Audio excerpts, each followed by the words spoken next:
দর্শক, চাঁদপুর লঞ্চঘাট থেকে আমাদের সাথে যুক্ত হচ্ছেন সহকর্মী মাসুদ ব্যাপারী। মেঘনা নদীতে জাহাজে 7 খুন ও নৌশ্রমিকদের কর্মবিরতির সবশেষ জেনে নেব তার কাছ থেকে। মাসুদ, 7 খুনের ঘটনায় আপনার কাছে নতুন কি তথ্য আছে, আর শ্রমিকদের কর্মবিরতির কারণে কি ধরনের প্রভাব পড়েছে আমাদেরকে জানাবেন।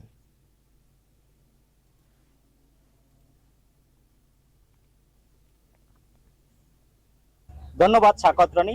আমি এখন দাঁড়িয়ে আছি চাঁদপুর লঞ্চ টার্মিনাল এলাকায়।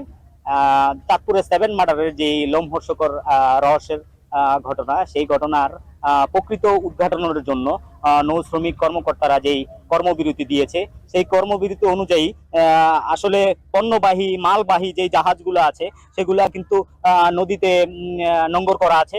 আর তাদের মধ্যে ওরকম কোনো প্রতিক্রিয়া বা আন্দোলন সংগ্রাম বা এরকম কোনো কিছুই নেই বললেই চলে। আরেকটা বিষয় তারা আমাদেরকে জানিয়েছে যে প্রকৃত খুনি তাকে আইনের আওতায় এনে দৃষ্টান্তমূলক শাস্তি দাবি করছে তারা। আরেকটা বিষয়ে তারা বলেছে যে এই নিহতের যে পরিবার, সেই পরিবারকে যেন 20 লক্ষ টাকা সরকারি অনুদান দেওয়া হয় তাদেরকে।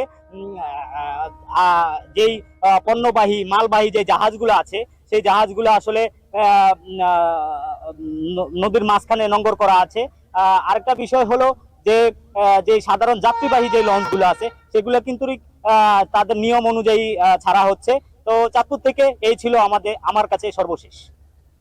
মাসুদ, ধন্যবাদ আপনাকে।